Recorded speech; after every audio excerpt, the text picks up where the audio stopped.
स्वागत है दोस्तों आप सभी लोगों का फैक्ट हैकर पर। जैसा कि आप लोगों को पता है कि फैब फोर के लिस्ट के बारे में हम बात करने वाले हैं। कल ही मैंने आप लोगों को बता दिया था कि फैब फोर के 4 खिलाड़ियों के बारे में बात करेंगे कि जो टेस्ट क्रिकेट में बादशाहत हासिल कर लिए थे पिछले कई एक दशक से ही। तो सबसे पहला जो 4 खिलाड़ियों में नाम आ रहा था, पहले तो विराट कोहली थे, दूसरा जो नाम था केन विलियमसन, तीसरा जो नाम था स्टीव स्मिथ, चौथा नाम जो था वो जो रूट थे। ये चारों ही खिलाड़ी एक समय पे एक लेवल पे थे। चारों ही खिलाड़ी बहुत अच्छा प्रदर्शन भी कर रहे थे। हर एक दर मैच उन्होंने हर एक सीरीज में शतक जड़ रहे थे। लेकिन एक समय ऐसा आया कि चारों खिलाड़ी बिखर गए और कभी वो फॉर्म में है तो वो नहीं, वो फॉर्म में है तो वो नहीं, वो फॉर्म में है तो वो नहीं। अब उस 4 खिलाड़ियों में सबसे पहला जो नाम आएगा विराट कोहली। विराट कोहली जो कि अपने प्राइम फॉर्म में जो थे 2016 से 2019 के बीच में वनडे और टेस्ट क्रिकेट दोनों को अगर मिला के देखें तो 40 शतक बना चुके थे 3 सालों में। उसके बाद जो दूसरा नाम केन विलियमसन भी बहुत तगड़ा फॉर्म में थे, लेकिन वो एक एवरेज के साथ चलते हैं, ना कभी ऊपर ना कभी नीचे। उनका अभी आज तक कभी कोई नहीं समझ पाया कि कब उनका फॉर्म गिरा है, कब फॉर्म उठा है। उसके बाद जो स्टीव स्मिथ है, स्टीव स्मिथ 2012 के बाद से 2014 में जो उन्होंने इंडिया के खिलाफ ही जो शतक जड़ा था, 4-5 शतक लगातार एक ही सीरीज में जड़ दिया था, जिसमें विराट कोहली ने भी शतक जड़ा था।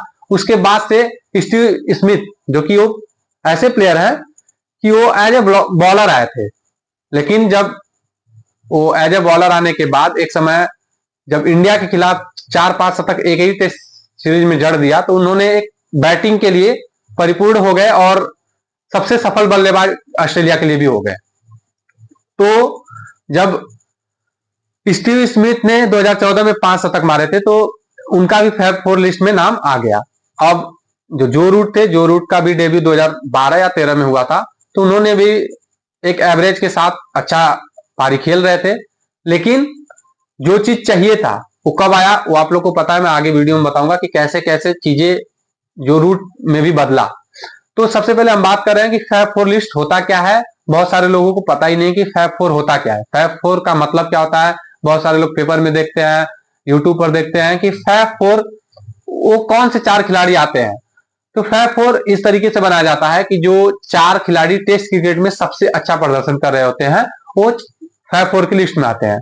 तो एक टाइम पे David Warner, Labuschagne, Babar Azam, Alastair cook, उस समय मतलब हर एक का दौर जब चलता है तो एक एक प्लेयर ऐड होते रहते हैं। तो इन 4-5 प्लेयर का भी नाम आ रहा था, लेकिन एक कंसिस्टेंसी जो होता है वो नहीं पा पाए थे टेस्ट क्रिकेट में। इसलिए वो 4 खिलाड़ी जो थे Root, Virat Kohli, Steve Smith और केन विलियमसन, 4 खिलाड़ी को टेस्ट क्रिकेट में इसलिए फैब फोर की लिस्ट में रखा गया क्योंकि इन्होंने एक कंसिस्टेंसी दिखाई और हर मैच के हर एक सीरीज में कुछ ना कुछ रन जो कि सबसे ज्यादा जो अपनी टीम के लिए बना रहे थे वो यही 4 खिलाड़ी थे। तो सबसे पहले विराट कोहली थे, जो कि विराट कोहली अलग ही फॉर्म में चल रहे थे। वो नींद में भी आते थे तो शतक पे शतक, शतक पे शतक जड़ रहे थे। टेस्ट क्रिकेट में सबसे ज्यादा रन बना चुके थे करंट जो टीम में प्लेयर थे।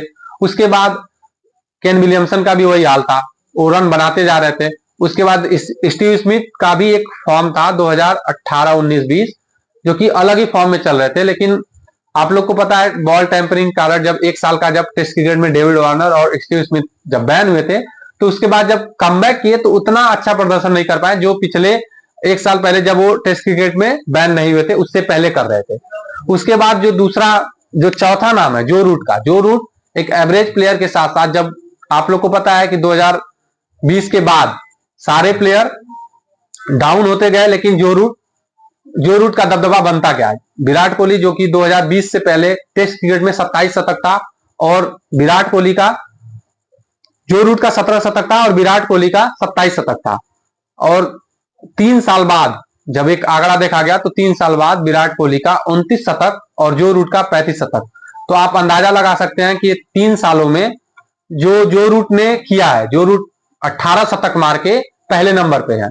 उसके बाद विराट कोहली 2 ही शतक मार पाए 3 सालों में, तो वो लास्ट पे है। आप लोग को पता है कि विराट कोहली 29 शतक ही मार पाए, जो कि एक ऑस्ट्रेलिया के खिलाफ आया था और एक वेस्ट इंडीज के खिलाफ आया था। इन 3 सालों में 2020 के बाद 2 ही शतक आए थे। उसके बाद जो स्टीव स्मिथ थे जब वो कमबैक किए थे तो उनका शतक आ रहा था, लेकिन at the end Kane Williamson और स्टीव स्मिथ भी 32 शतकों पे विराजमान है, दोनों एक ही लेवल पर है।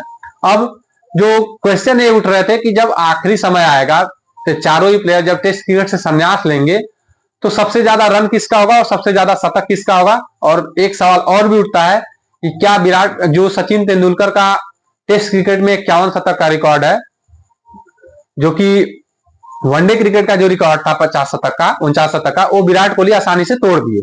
लेकिन जो टेस्ट क्रिकेट का सबको ये लग रहा था कि वनडे का तो विराट कोहली तोड़ देंगे, लेकिन टेस्ट क्रिकेट का तोड़ना मुश्किल है, क्योंकि विराट कोहली उस टेस्ट क्रिकेट का जो शतक का रिकॉर्ड है वो तो तोड़ना शायद आप लोग को भी लगेगा, मुझे भी लगेगा, लेकिन जो नाम है जो रूट का, जो रूट जिस फॉर्म में चल रहे हैं, जिस हिसाब से शतक मार रहे हैं, हर एक मैच में शतक आ रहा है, हर एक दूसरे मैच में शतक आ रहा है, उस हिसाब से देखते हुए ऐसा भी लग रहा है कि सचिन तेंदुलकर का जो टेस्ट क्रिकेट का रन है और टेस्ट क्रिकेट का शतक है, दोनों ही चीज जो रूट तोड़ते हुए नजर इस टाइम पे आ रहे हैं, जो कि अभी जो फॉर्म है वो हाई लेवल पे है। तो सवाल था कि जो जब टेस्ट क्रिकेट में चारों प्लेयर संन्यास लेंगे तो कौन कहां पर रहेगा, कौन सबसे ज्यादा रन बना के रहेगा और कौन सबसे नीचे रहेगा। तो आज के डेट में अगर देखा जाए तो जो रूट अभी भी सबसे आगे है, 10,000 से ऊपर रन है इनका। उसके बाद स्टीव स्मिथ है, फिर केन विलियमसन है, फिर विराट कोहली है। तो विराट कोहली के पास जो टाइम है वो मात्र 3 साल का टाइम है, क्योंकि एक एज के बाद टेस्ट क्रिकेट खेलना आसान नहीं होता है। कि अगर 38-39 साल का कोई भी प्लेयर हो जाए तो टेस्ट क्रिकेट 5 दिन का खेलना आसान नहीं होता है। तो विराट कोहली के पास 3 से 4 साल है, अब 4 साल भी नहीं कह सकते, 3 साल है। तो 3 सालों में